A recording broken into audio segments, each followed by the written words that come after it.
Welcome back to Pro Cycling Manager 2024 for the third episode of our REMBE Pro Cycling Team Sauerland Career Mode, brought to you by REMBE Pro Cycling. So far, we've actually had a really successful start to the season. 3 stage wins and an overall stage race victory at the Tour de Taiwan, and next to that, Olympia's Tour race objective, super successful, so can't complain about that. But now, the German races start. U23 Eschborn Frankfurt, that's an important one, but also next to that, Rundum Köln. In both of these, we have to get a top 10, but we won't start with those races. We're going to start off with an 8-day stage race, the Presidential Tour of Turkey. Then again, that race is about 3 weeks away, so let's start simulating. Actually, a quick pause from time travel. I gotta talk about the training of my riders. First of all, we know how training styles work now. Some riders have groundbreaking, some have modern, some have traditional. It's actually dependent on the age of the rider. The old riders like Julian Gerhardt, I'm sorry Julian, but you're 33, you get traditional training style, while the age around 27, 28 has modern, and the youngsters have groundbreaking. Now, I have the problem that the majority of my team is groundbreaking because the majority of my team are young riders. If we take a look at our staff screen, this means that 12 riders are assigned to Dieter Rutenberg, the groundbreaking trainer, and his effectiveness as a trainer has now reduced to mediocre. Now, we at the virtual office of REMBE Pro Cycling, we do not accept mediocrity. We drive for greatness. So my go-to move would be hiring another groundbreaking trainer, but again, I have a problem. On the facility screen on the right, we can see our financial projections and our balance available, something that in my opinion actually should be on the finances screen, which only has a graph, but anyway, that aside, if we take our rider and staff salaries off our monthly sponsorship money, then we only have 550 euros left per month to get a new trainer, and trainers are more expensive than that. So in the end, I'll just have to risk it. I'll have to hire a new trainer and gain enough prize money in the year to fill the gap that is being formed by this trainer. So let's go towards new staff. Let's go towards new trainer. I don't really care. Alexander Alberg, sure, you can come to our team. Estonian doesn't really fit, but we'll accept it. I'm trying to change the trainers on multiple riders now to make it more shared across the 2 trainers. And on paper, if I go back to staff, they're now both excellent effectiveness. There we go. Anyway, business stuff aside, we've arrived at our next race, the Presidential Cycling Tour of Turkey. 8 stages, starting off with a sprint, a reduced sprint, another sprint, another sprint, another sprint, Queen Stage Mountain, Spildagi, we've got Izmir Sprint Stage, and Istanbul Sprint Stage. So loads of sprint stages and a single brutal Queen Stage. When it comes to this race, the Queen Stage will be for Jago and Appelbaum, as they're the climbers in our squad. And next to that, we also have Jacob Scott and Jonathan Rotman as the sprinters for this race. When it comes to the competition, some solid sprinters like Dujardin, Boven and Einhorn, all 375 sprint. But in reality, I think that's a level we can at least compete with. It's not like there's a top 78 to 82 sprinter here, fortunately. 4 kilometers left, a 4-man train of ours at the front of the peloton. Oh! Just activated the wrong rider. Boris, you need to go. Not Scott. There we go. And let's do 99. Henry, get out of the way. NSHL is a bit late on Jonathan and on Scott. 2 kilometers to go. I'm going to wait a bit longer. Launch with Julian right now. Jonathan as well. Right now, Scott is... Yeah, that's early. Let's see what happens. We're getting passed by everybody. This is just the difference in quality when it comes to our riders compared to the others right now. And Einhorn wins. Yes. Itamar Einhorn for IPT, Israel Premier Tech wins. We got a 13th spot and a 16th spot. That is disastrous. Anyway, not the greatest start. Next time I do want to finish in the top 10. Ooh, Jan-Mark Temmen is unhappy. It's hard to keep your spirits up when you're so rarely at the start of a race. Let me take a look at his calendar. So he's currently planning to ride Flèche du Sud, but Jago is also riding Eschborn Frankfurt U23, which is not really a parkour that fits him. So I think I'm going to switch that to Jan-Mark Temmen. That way he's a bit happier. He's got one more race day on the schedule then. Maybe that ups his morale, and Jago doesn't really need it. So next up we have a puncher parkour, at least hills throughout the parkour, but bit of an uphill sprint finish. So Jacob Scott should be pretty decent on this, but then again, we are not in the favorites. It sees the actual punchers as the favorites. Wait, what? Samuele Battistella and Roger Adria have 77 hill? That is actually insane. With about 70 kilometers left, we're gonna start the longest climb of the day. My only goal is survival. We've got Scott with a +1, which means 71 hill, and Paul Ryder with 71 hill as well. So I'm probably gonna go for Scott for the final sprint, considering it's a reduced uphill sprint finish. Left and right attacks have been coming. Budzinski, Hulgaard, Mare, they keep on coming, but we're entering the last 5.5 kilometers and we are looking really good. We've got Appelbaum in second position, Scott's our man in the wheel of right, so today might be the day. Oh, activated the wrong rider. Again, in the wheel of right can be Scott, and Henry can launch towards 99 as we speak. There we go. And now we've got a 4-man train with 4K to go. That is a lot, isn't it? I don't think we need that many riders now, so I'll switch to Jago earlier than expected. That way, Appelbaum can make sure he finishes with a good position in this stage as well. Jago, let's go all out. Right in the wheel can launch on the hill right now. Scott in the wheel, Scott in the wheel, Scott in the wheel. Come on, Scott, come on, Scott. Launch right now, last minute. Try and come past Dujardin versus Battistella. Battistella versus Scott. Scott comes around. Jacob Scott wins the stage. We won a stage in the Presidential Tour of Turkey ahead of Martin Gotson and Samuele Battistella. There's our man on the podium, Jacob Scott. That's his second stage win of the season, I'm pretty sure, so it's racking up one by one. Actually, what does GC look like? We're first. We're first in GC right now with Jacob Scott, so I'm not complaining. Same time as Itamar Einhorn. Obviously, this is temporary because there's a mountain stage in this race, but we might as well try and keep it as long as possible. Stage 3 is a sprint, but it's got a small hill in the last 15 kilometers, so there is something possible there to maybe spicing up the finish here. So let's see what we can manage. Look at our man, Jacob Scott, in the yellow jersey. How pretty. Initially, my plan was to go harder on this last hill, but let's be honest about it, Scott's -2 on the day, Rotman +2, so I'm probably gonna have to go for Johnny today. We're entering the last 5 kilometers and our position is horrendous, so Henry's trying to solve that as we speak. Jago in second wheel, we're actually getting through. 3.3 kilometers, we're looking better now. And we can go with Jago as we speak. There we go. Henry out of the way. And Jago's going to launch. Scott's in the wheel. Rotman in that wheel. Let's launch with Scott. Rotman as well right now. There we go. Scott with a terrible sprint. Now he's coming through. Now he's coming through. Looks like Dujardin will take it. We're not even going to finish in the top 10. Again, these sprints in Turkey have been really competitive. Now, this is a thing I don't understand. When I launch my sprint with my lead out, it's like he slows down initially and then speeds up. And the same happens with my sprinter. So it's almost as if they need 300, 400 meters to even get to speed in the first place, where they are literally gapped by the lead out in front of them. It makes no sense. And unfortunately, the stage has led to the loss of the yellow jersey of Jacob Scott. So that is sad. Anyway, the next stage finishes in Bodrum on somewhat of a hilly sprint finish, so that seems to be better for Jacob Scott. Let's hope his daily form is good. When it comes to Scott's daily form, -1, not great, not terrible. I tried to get in the break this morning with Boresh, didn't work, so here we are again, another sprint attempt. Final 4 kilometers, Henry doing the lead out right in the wheel, 3.5. I'm gonna have to go a bit early with right, I think, unless we're actually spending quite a bit of energy on our lead out right here, so Scott's completely out of the wheel. I don't know what to do, I'm panicking, so right will launch right now, and he will go on 99, Rotman in the wheel, Scott's almost in the wheel, let's launch with everybody, there we go. This is horrible. This is gonna be horrible. Let's see. Banaszek, Fracak, we've got Budding on the right, Battistella coming through, Bonifazio on the left maybe? Yes, Nicolo Bonifazio, and we are, I don't even want to know, I think it's about 17th. That's my guess. Let's see.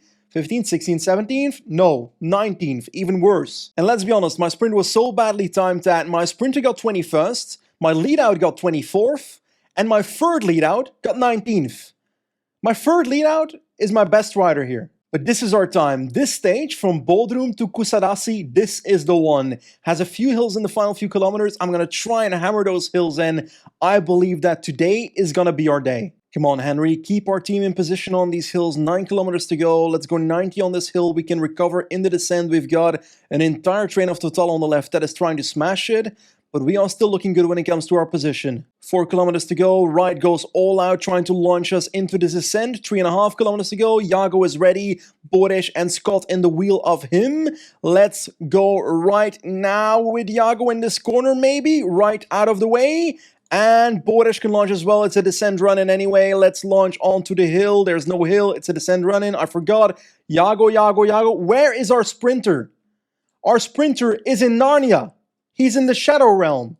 Signed by our wins, which I do like, but Come on, man! Honestly, in 4 of the 5 stages we rode in Turkey here, I've been abysmal, but at least we won one, so I've got that excuse. But next up we have the Queen stage against 74 mountain riders like Van Hoeken, Adria, Fulsang and Biscara. When it comes to our team, not so much 74, it is 69 on Jago, very nice. 68 on Appelbaum. With about 30 kilometers to go, we've done the last of the hills before the final climb, and I'm kind of worried about the energy on our riders, so Jago needs to recover as fast as possible. Trying to keep myself in the belly of the peloton, trying to get that yellow bar back, but it's only going down, and the climb is coming right now. 15.6 kilometers, 6.5%. I'm gonna try and keep myself in the draft as much as possible, because at 6.5%, that matters. The peloton is still 90 people, but my yellow bar is draining like crazy, although I have a feeling that it's actually a relatively passive climb so far, so the second these guys start attacking,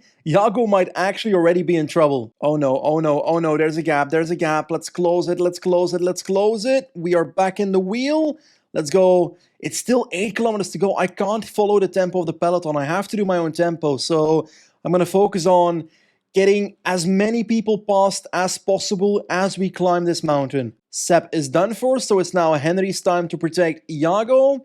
And we gotta keep going. At 71, we're now in 59th position in the race. So this ain't looking good. Maybe a top 30 out of this. Henry's work is done for. It's now up to Jago to try and finish it off himself. Let's not spend too much energy though. We're on the last bids. Yellow is gone, red bar only. We're in P35, I think, at the moment. Final kilometer, we're still going, 70, something like that, maybe 65, can't go much faster than that, gotta try and keep this position, we're gonna finish about P30, I think. And here we go, we cross the line ahead of Battistella. I would classify this stage under an awful performance. We got 26th with Jago, around riders with, let's take a look, 69 mountain, 64 mountain here when it comes to Pascal Inkhorn. But to be honest, I don't actually know what works on mountain stages on PCM 2024 yet, because in the past my strategy was dropping like 25% into the climb and then riding my own tempo, passing everyone on the climb. Today I tried more the hang on and see where it gets me strategy, and let's just say it didn't get me very far. Okay, another day, another sprint stage, so let's go. We're in the last 30 kilometers on the climbs of the day, and we are pacing in the peloton because I want to try to drop a few pure sprinters, and I think it's worked so far. Banaszek has been dropped, so that's at least one sprinter gone. Stian Fredheim is dropping under the pressure as well. We've got Pedersen dropping, George Jackson dropping, so one by one we are losing competition, and now we need to try and push it in this descent. Last 4 kilometers, 4 men in our sprint train. Paul right now pulling at the moment. Let's put him on 99. Let's see if we can get ourselves to the front that way. Rotman's kind of ready to go as well, but we're kind of in between people, kind of stuck behind people. Let's launch with Rotman. Jacob Scott tries to come through. Oh god. Is this too early? I don't think it is. Let's go right now. I've put Aguirre at the back just to survive when it comes to GC. Scott is not doing that great. We've got the victory for Sandy Dujardin, and we finish, I think, just about in the top 10 this time. So at least it's better, I guess. 8th. I do think pacing the climb was a good strategy. We get a top 10 in the end, so I'm quite happy with that. But on the other end, I'm also feeling like our sprint train has been a mess this entire Tour of Turkey, and we gotta find a solution for that. And now the final stage of the Tour of Turkey, a sprint again, shockingly. And it's an uphill sprint, slightly uphill at least, with cobbles, so on paper that does fit Scott, but it also fits loads of competitors. 4.5 kilometers to go. We are doing well when it comes to our fight for position, but so is the Alpecin team with Van den Boschke, so we're still fighting. I forgot some energy shells seemingly. There we go. Boric is ready right now on 97. You can get out of the way, Paul Wright. Let's do 99 on Boric. This hill will hurt. This hill will hurt a lot. Where's Scott? Not in the ideal position. Here are the cobbles. Let's go with Boric right now. Rotman is looking good. Let's launch with him. Scott can launch as well. Come on, come on, come on, come on, come on. Let's try and get through here. Oh my god, we are getting ruined. Dujardin takes it again. We've got Budding coming second, Einhorn third, but most importantly, Jacob Scott. Will we get a top 10? I think we'll just miss out. Oh, yeah, we finished 11th. But anyway, when it comes to the Tour of Turkey, I've got this bittersweet feeling because on one end we won a stage, that's fantastic, but on the other end, we were awful in every single other stage. Anyway, racing aside, we've got an important email, transfers, preparation of dossiers. We're gonna have to prepare next season's recruitment, and for that, Talks with the riders' agents will open in the coming days, so I think that's on the 1st of May, so that'll be our next stop. Here we go. Today I need you to choose the dossiers that we're going to work on in order to prepare the transfer period. We're opening talks with the chosen riders in order to grow their interest in a contract with us for the next season. Now there's quite a lot of riders that are out of contract, including Pogacar, Vingegaard and Evenepoel, but I think those are out of our league, so let's set some filters that are realistic. So I'm going to filter on riders that are more interested than 51%. I think that's a realistic start. Oh, no one. Really?